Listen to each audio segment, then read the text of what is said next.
Hello, welcome back to the channel. Today, let's learn how to use ClickUp to plan and execute product launches. First, we start by creating a new project. Click on the plus icon on the left sidebar and select Project.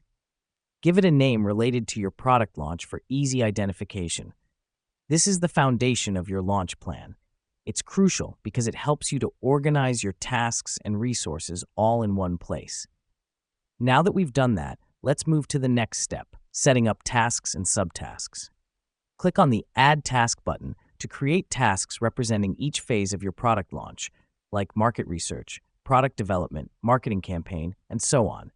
Why do we do this? Well, it helps break down the launch process into manageable parts, making it easier to track progress.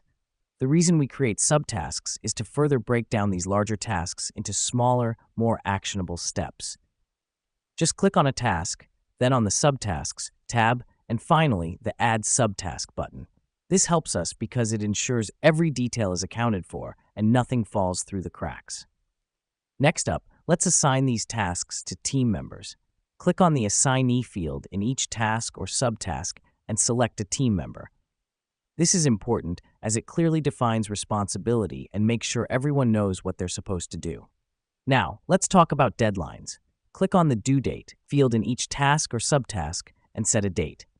Here's why this matters. It provides a timeline for your product launch and keeps everyone on track. Lastly, we'll use ClickUp's Statuses feature to track the progress of each task. Click on Status and select the appropriate status like To Do, In Progress, or Done. This is valuable because it gives you a visual representation of where you stand in your product launch process. Let me explain why all this matters. ClickUp provides a comprehensive and organized platform for planning and executing your product launch, increasing your chances of success. And that's it. Just like that, you've successfully planned your product launch using ClickUp. Keep revisiting and updating your project as necessary to ensure a smooth launch. Thanks for joining us today, and here's to your successful product launch.